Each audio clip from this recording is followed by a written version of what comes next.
All right, let's get started. Welcome to not another virtual hackathon. The purpose of hosted by consensus, of course. The purpose of this hackathon is to really tell the world that everyone is a builder in Web3, not just developers, investors, or DeFi traders. For Web3 to go mainstream, we know that that NFT technology needs to enable a diverse group of builders so that they can more easily create than what exists in on the internet today. So if you are a writer or a poet, this workshop is for you. You are a builder. Let's kick it off. All right, so how to create your own poetry and literary arts NFT collection. Let's go. So this workshop is broken down into 4 parts. We're going to start with blockchain basics, so you have a strong foundation. Then we will deep dive into the NFT ecosystem, so you're familiar with terms and tooling.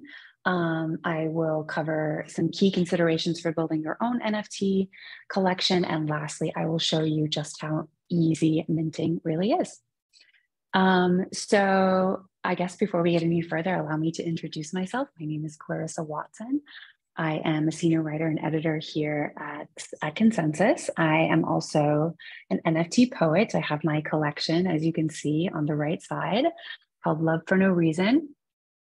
And yeah, feel free to shout out to me on Twitter. My handle is bluestwin. My DMs are also open, always really looking to help out fellow poets and people who are interested in crypto. And you can also connect with me via email. There is my email. All right, so before we get started, I want to preface all of this. I want to preface this workshop by inviting you to suspend your disbelief by asking the question, how much do we really understand how certain technology works, such as a telephone, such as electricity, such as the internal combustion engine in your car. At some point, we accept technology as a part of our daily lives without understanding exactly how it works. So don't feel like you need to understand the atom here. We are not going to build the blockchain. We are going to use the blockchain, just like we use our mobile phones, just like we use Google Maps to get from A to B. And maybe we don't understand exactly how a satellite in outer space is able to help us do this. Just like in strong writing, in creative writing, there gets to a point where we suspend our disbelief. We embrace what we're doing with confidence. So suspend your disbelief and an impulse to nitpick and understand, every line and every detail. Just embrace this new medium and new form of publishing. It's certainly a lot better that way. So, all right, let's dive in. WTF is Web3. So what is the blockchain? It's said that 2 technologies influenced the Renaissance in the 16th century. 2 technologies did that. One was the printing press, and the other was the 2-sided accounting ledger. So it's very interesting that once again, we seem to be at the beginnings of somewhat of a revolution that has to do with a ledger and ways of recording information. That said, a blockchain is just a new type of database that allows for new types of software to be built on top of it that are peer-to-peer and decentralized. There's a lot of hype and misconception about how to define what a blockchain is. So just remember, it's a new digital database. It is a decentralized digital ledger. Okay. So when we think about the evolution of the internet, we have what is called Web 1. So this was like the dial-up days. It was when information on the internet was read-only. And then came Web 2, what's often referred to as, the social media era, where content was published and we could interact with that. So this is why it's called the read-write era. And what is emerging with blockchain technology is now what we call the read-write-own iteration of the web. So, all right, moving on to another important concept in blockchain basics, smart contracts. So smart contracts are the programming code that determines how an application, or in our case, an NFT should work. Smart contracts are the predominant form of programming on the Ethereum virtual machine. Don't worry too much about smart contracts because there are plenty of great templates and software development kits that make creating smart contracts very easy, which I'm going to show you how to do later on. What are some of the different blockchains? So Ethereum and Bitcoin are not the only blockchains out there. They are the most common or most popular, but there are many, and each with their own characteristics and benefits for builders. I've highlighted Tesso on this list because the Tesso's chain has an amazing writers and poetry community, whereas I feel like, you know, Ethereum still leans into NFTs that are more for visual arts. But I mean, you have Solana, Celo, Near, there are many. Okay, so the first step to getting started in Web3 is setting up your Web3 wallet and buying cryptocurrency like Ether, which is the native currency for the Ethereum blockchain. There are many different ways to do this. You can purchase crypto from an exchange like Coinbase. Here at Consensus, we use MetaMask because we are the company behind it. It's also the most used wallet in Web3, so very trusted. You know, you're building on a secure foundation using MetaMask.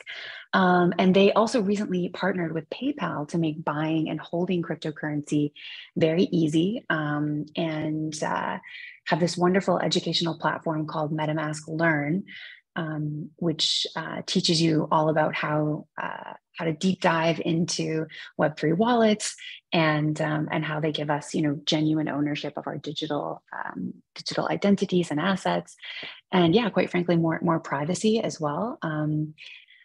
Let's take a quick peek into that. So what is a crypto wallet? You can check it out, MetaMask Learn. And then, yeah, the MetaMask support has a really great tutorial on exactly how to get started and the steps that you would need depending on your browser. So that is, yeah, how to buy and how to get set up. Kind of glossing through that, but you'll deep dive yourself, I'm sure. So once you set up your wallet, it is of the utmost importance that you keep security top of mind. You will be given private keys.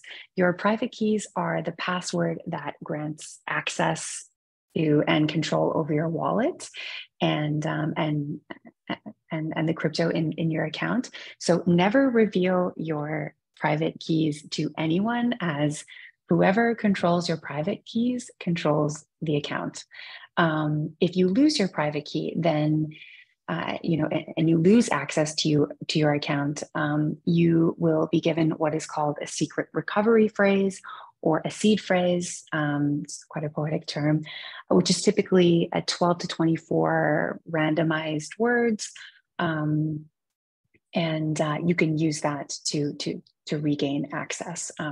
You also have the option of safeguarding your assets, your crypto, in what's referred to as cold storage. It's akin to, you know, taking cash out of your physical wallet and putting it into like a vault or a safe. In reality, it looks just like a pen drive, and you can offload your crypto assets from your wallet onto your cold storage. And again, MetaMask support has, skipping ahead, has a great lesson on how to avoid NFT scams. So certainly check that out and educate yourself so that security is top of mind for you as you enter the Web3 space. All right, so that concludes blockchain basics. Once your wallet is set up, do not lose your private keys. Do not share your private keys. There is a really funny saying, I mean, it's a really great saying that started in the Bitcoin community, which is not your keys, not your coins. Or as my friend Ava Balin at the Graph Foundation likes to say, hide your kids, hide your wife, hide your private keys. So, okay, blockchain basics are down. Let's move into the NFT ecosystem. Everyone is welcome. Let's get to it. Okay, so yeah, so you've got your blockchain basics down. A blockchain is a new digital database and way to store information that's decentralized. Smart contract are really how crypto applications and NFTs are programmed. You can set up your Web3 wallet with MetaMask. Never share your private keys. Let's deep dive into the NFT ecosystem. All right, so first things first, let's define what an NFT stands for, because acronyms are annoying and alienating. Non-fungible means one of a kind.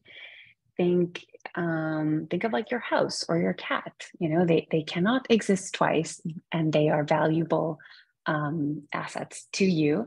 So a non-fungible token is a type of token that is a unique digital asset that has no equal.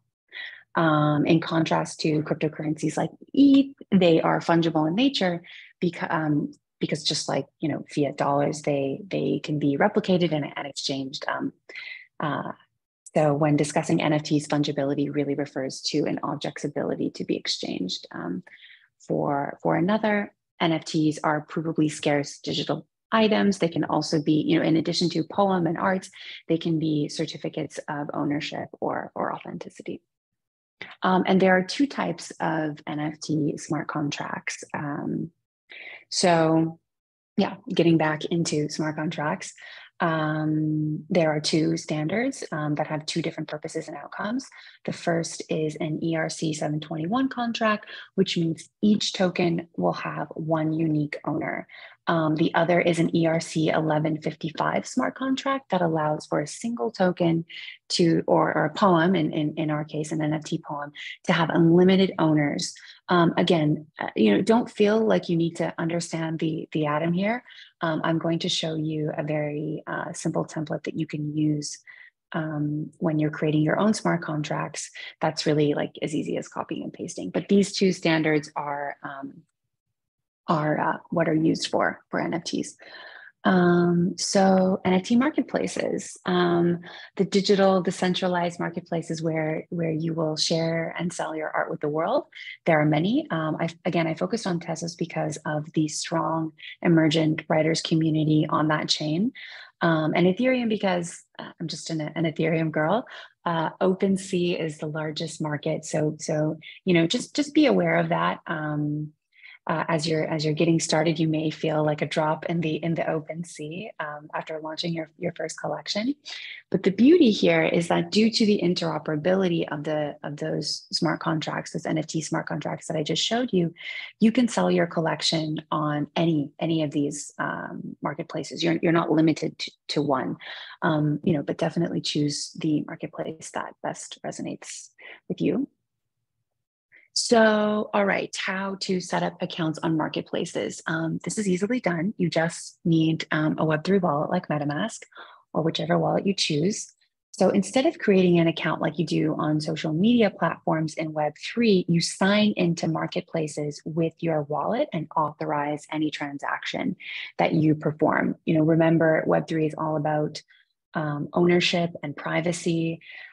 So having a wallet is really what makes that possible. You can actually learn a lot more about that on MetaMask Learn as well. So, so once you've signed in, you can design your profile and link to any relevant channels where you want your collectors to get in touch with you, like your Instagram or your Twitter, your personal website. And I will show you an example of that. So this is my account. And this is, let's go straight to my collection. This is a poem from my collection. I'll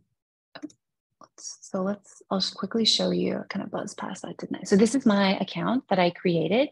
There is my wallet, my public keys. Those are okay to be shared with the public, but never your private keys. So here it's linked to my personal website and my Twitter. So yeah. All right, pressing on. NFT software development kits and tooling. So like I mentioned, there's really no coding required, thanks to platforms like the ones you can see. Zora is amazing, as are the Unity and Third Web tools. My favorite is Manifold. Consensus is working on some really awesome creator kits as well, which are coming soon. But yeah, like I said, my favorite is Manifold, and I'm going to show you how to use it in a demo later on. So I guess the most important thing here is to remember that to do all of this, you will always need a wallet. You'll always need your Web3 wallet. So, okay, so let's get into some, minting and other crypto native terms. Well, I guess, so minting is also used in traditional finance, but I love Web3. I truly believe that the future of the internet will be built on blockchains, and we will all be able to have real ownership of our identities and our assets. And one thing I can't stand about crypto is that it's full of jargon that alienates people and ultimately discourages newcomers from adoption. Kind of like how lawyers or investment bankers throw around very, very technical terminology that just goes over your head. So consider this your glossary, and keep suspending your disbelief that you're not smart enough to know this, because you are. Everyone is. We live in an age where grandmas are going viral on TikTok and shit. So the internet is a crazy, beautiful place. Okay, so minting. This means recording your art, or your art on the blockchain, your poem on the blockchain, or really any asset, anything that you deem a commodity. Burning. This means destroying an NFT.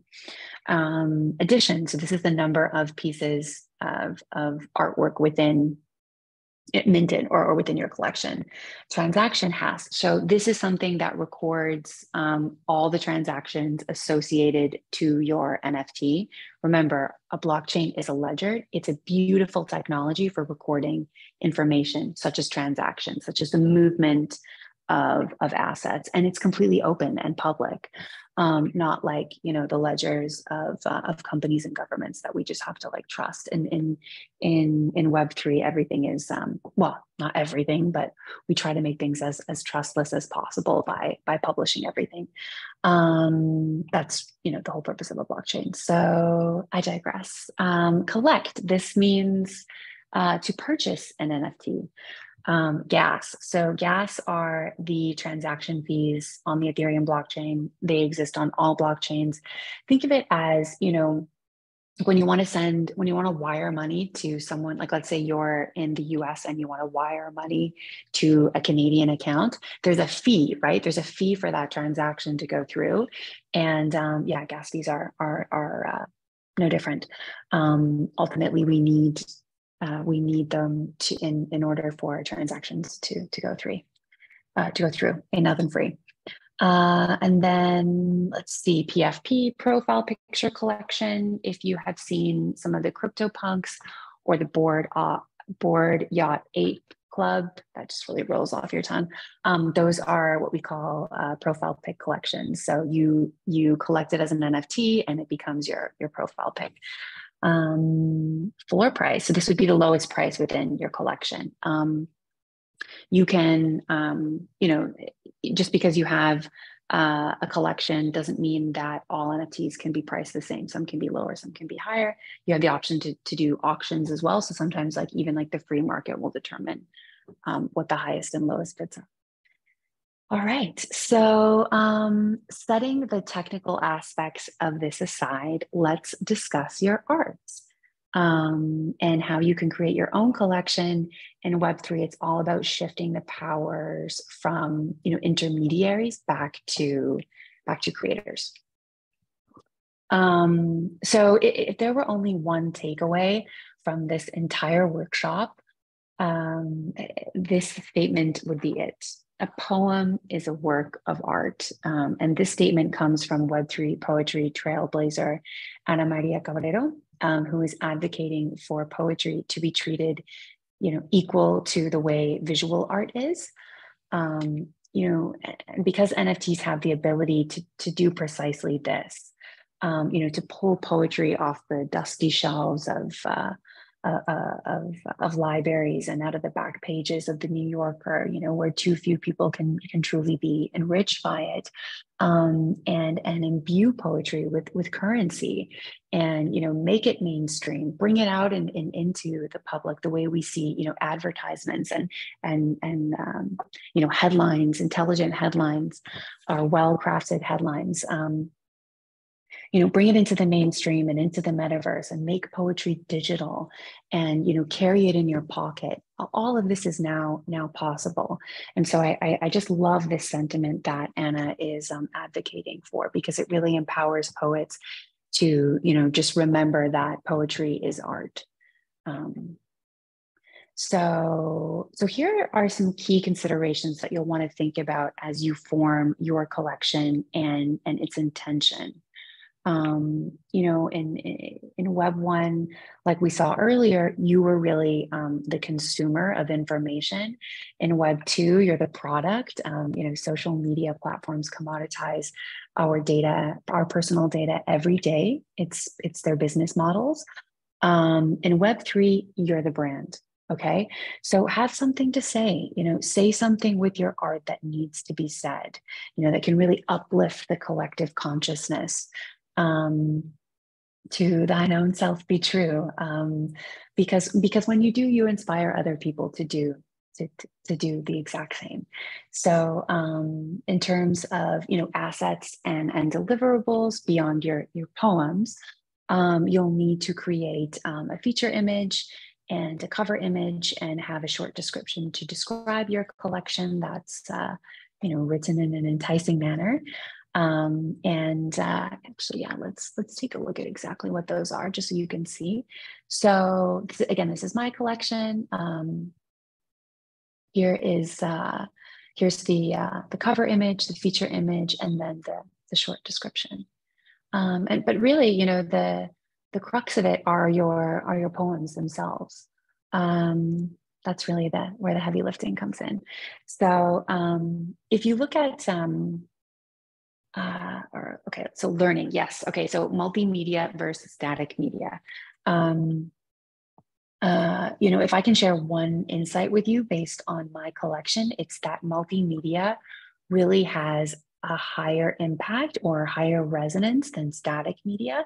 If you look at my collection, what I wanted to do was really have it look like a book had merged with an NFT. So it's very simple, very minimal. You see the NFT is almost like a page in a book. And I think this execution may have fell through a little bit, it didn't quite integrate all the amazing layers of sensory experiences that NFTs are capable of.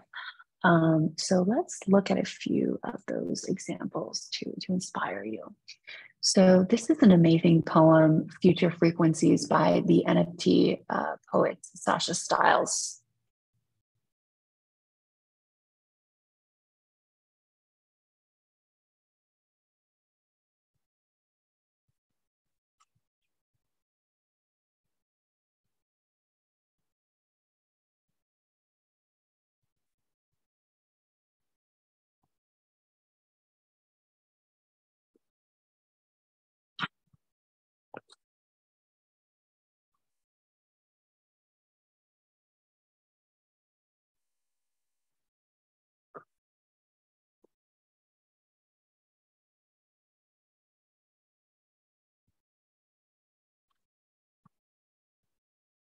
Yeah, pretty beautiful, right? Let's look at another example.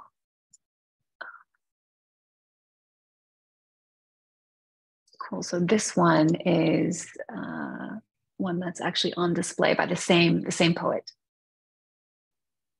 on display in a gallery.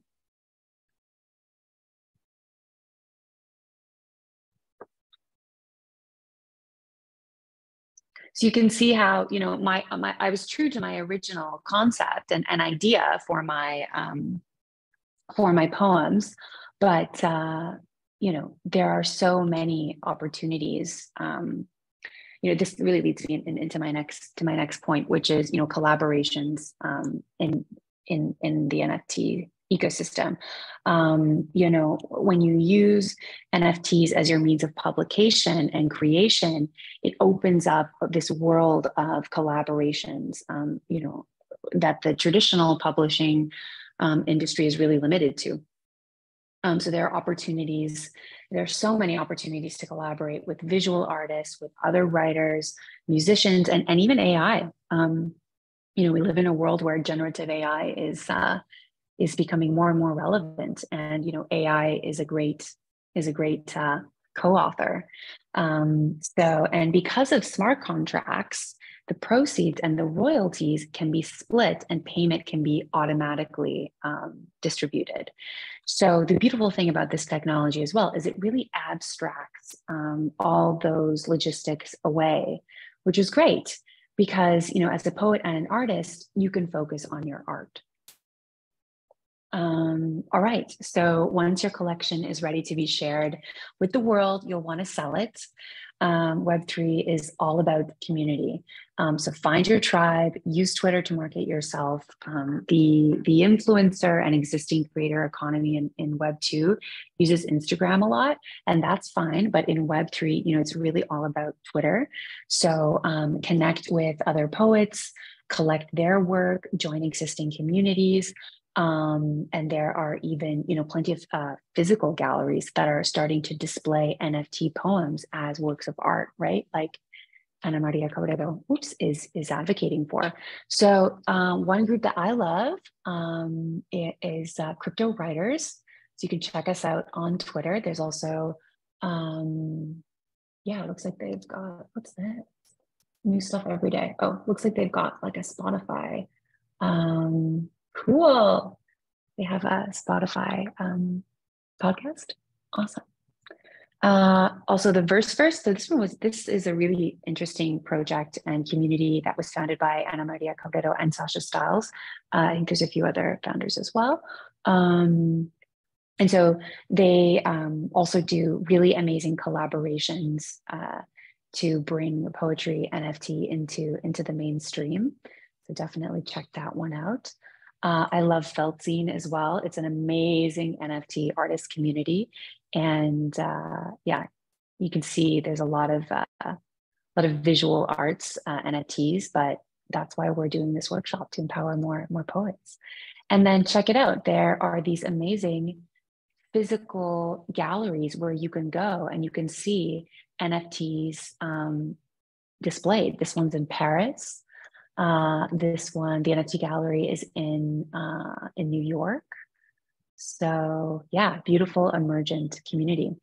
And I guess the only thing that I'll add here is that, you know, take your time. It can take time to become, you know, known and established within this community. So don't rush it. Focus on your art, focus on how you want your collection to resonate, and find your tribe, and you know, the rest will fall into place. Big believer of that. All right. So if you're ready to sell your NFTs, you're definitely thinking about royalties, and rightly so. So another beautiful part about NFTs and smart contracts are that royalties are programmed into the art, the poem. So if someone collects your poem, or when someone does collect your poem, and then later wishes to resell it, you, as the poet, are compensated. So again, NFTs, smart contracts, blockchains, they abstract away all the logistics of selling art that are, you know, predominant in the current industry, and are really, you know, like extractive and reductive for the creator. You know, having said that, you know, royalties are a bit of a contentious, kind of ever-evolving topic in Web3. So definitely inform yourselves as to what royalties and what exact percentages are possible for you according to the marketplace that you want to bring your art to market through.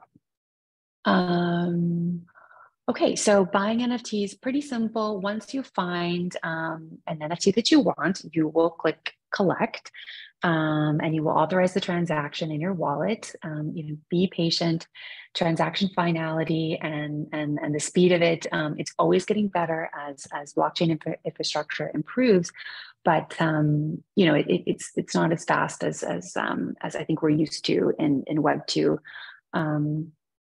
So be patient and definitely monitor gas fees so that you're not overpaying for transactions. Sometimes when the network is really congested, it can be expensive. That's for mainnet. But if you're just test minting and getting familiar with the technology, those are you just need test ETH, which is totally free.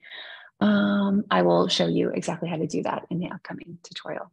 So yeah, which is happening now. So all the conceptual and theoretical components of this workshop have been covered. Congratulations if you've made it this far.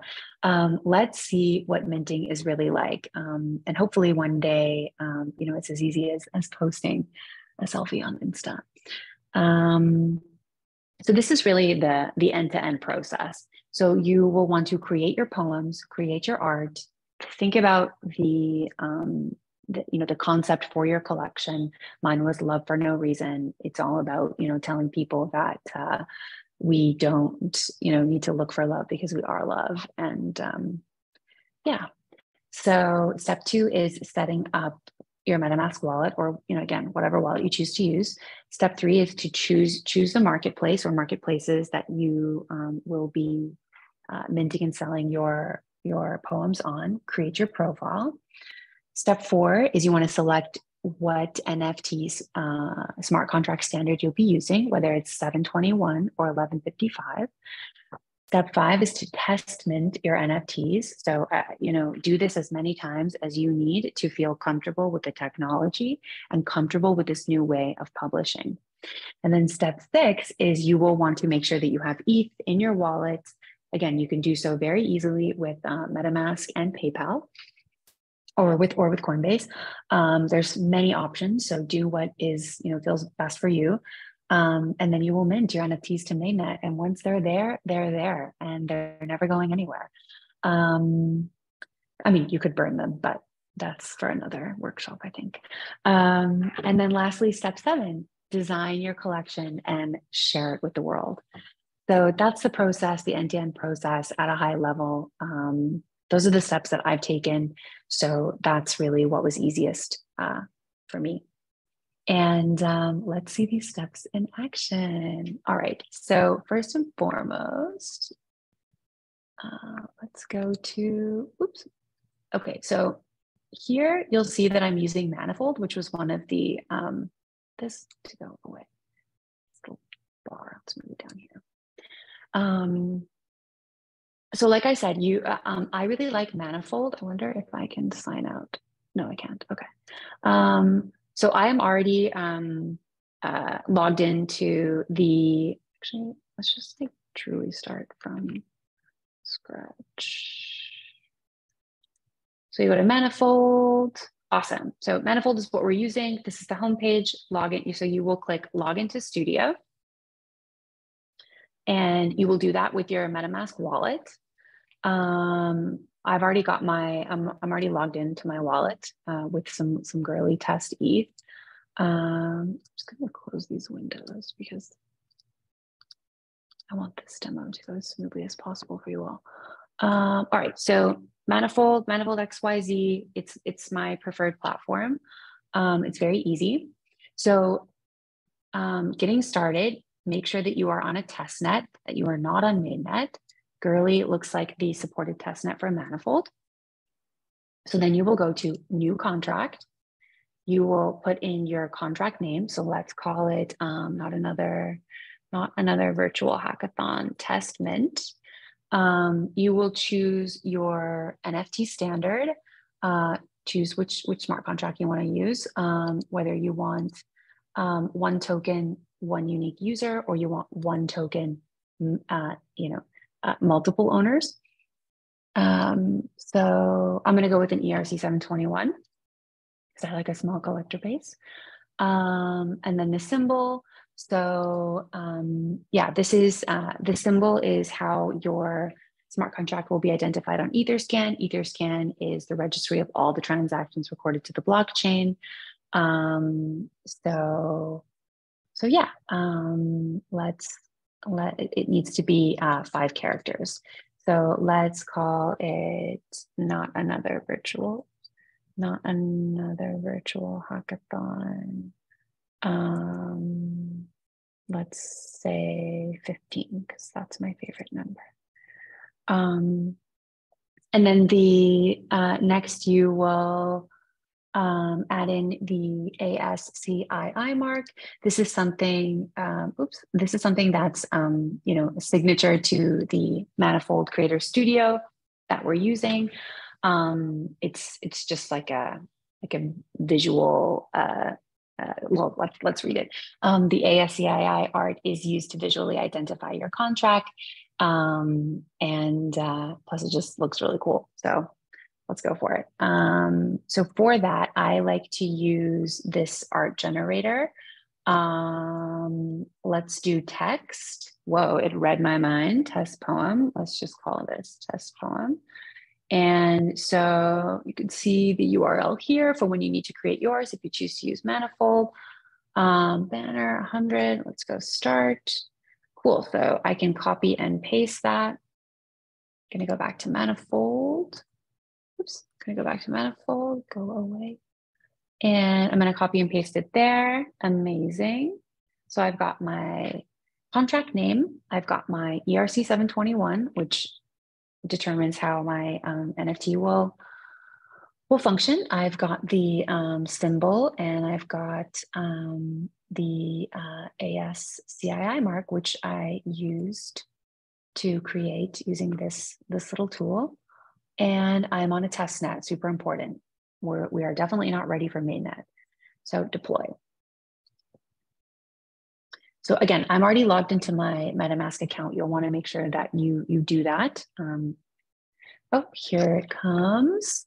So again, look, everything that I do needs my authorization. So I click confirm, compiling. Look, it does all of this for us. Waiting for execution.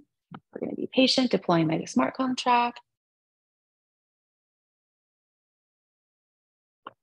And once that's done, we'll view it on Etherscan. And the symbol that we put is how we will identify it along with like other properties. But again, like all this stuff will become really intuitive and you won't need to stress about it. So hopefully it doesn't take too long because I think this workshop is only meant to be an hour. Come on.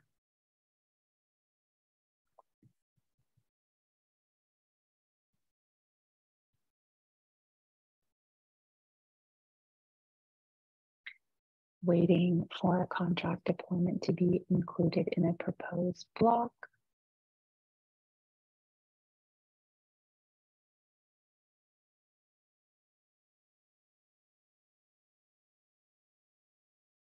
Yeah, typically, you could like go make a cup of coffee or go, catch up on an email, or I mean, who uses email these days, right? Catch up on Slack or Twitter, or like go for a walk. Maybe not a walk because it shouldn't take that long, but yeah. Or you can just watch the screen like we're doing right now. Come on. All right, we're going to patiently, oh, amazing, here we go. Deploying contract, verifying contract, make source code public on Etherscan. Oh, amazing, yay. Okay, so here is your test contract. And we are going to view it on Etherscan as promised. Here it is. A lot of this detail is, it's important, but it kind of depends on what you what you would need it for. You can see the block number. You can see when it was minted. Remember the transaction hash. So that's the hash upon which all transactions on that smart contract will be recorded. Okay. So you've created your test contract. Let's see. Oops. Let's go back. So you've got that. We're going to go back to my contracts. You can see I've like created quite a few, but this is the one that we created for this workshop. Let's go to, so I've got the contract. Now we're going to actually, this is where you would upload your poem. So again, we are going to go with the ERC 721. So let's, this is where you would add your poem, whether it's in just like a JPEG format or a video format. We're going to give it a title. So let's call this is not a poem. And then you could add like your Twitter, your Insta, or your website here, totally optional. And then you'll want to give it give your NFT a description. So it could be a description of like what the art is, or it could just be, this is part of X collection. All right. So then we would get into, let's see, properties, text number. None of that's relevant for right now. Okay, so once you've uploaded your poem, given it a title, you can see that because I'm logged into my account through my MetaMask, it will, that the NFT is shown as to be created by me, of course. So then again, make sure we are not ready for mainnet. We want to continue testing. This is all about like a test mint. So test mint to test network. I am not going to airdrop this to anyone. That's again, probably for a later workshop and demo. So you can click myself. Here we go, mint. Awaiting execution. Again, everything you do needs to be authorized. This is all test ETH. I already had some test ETH. Confirm. All right, minting token. Here we go. Hopefully it doesn't take too long.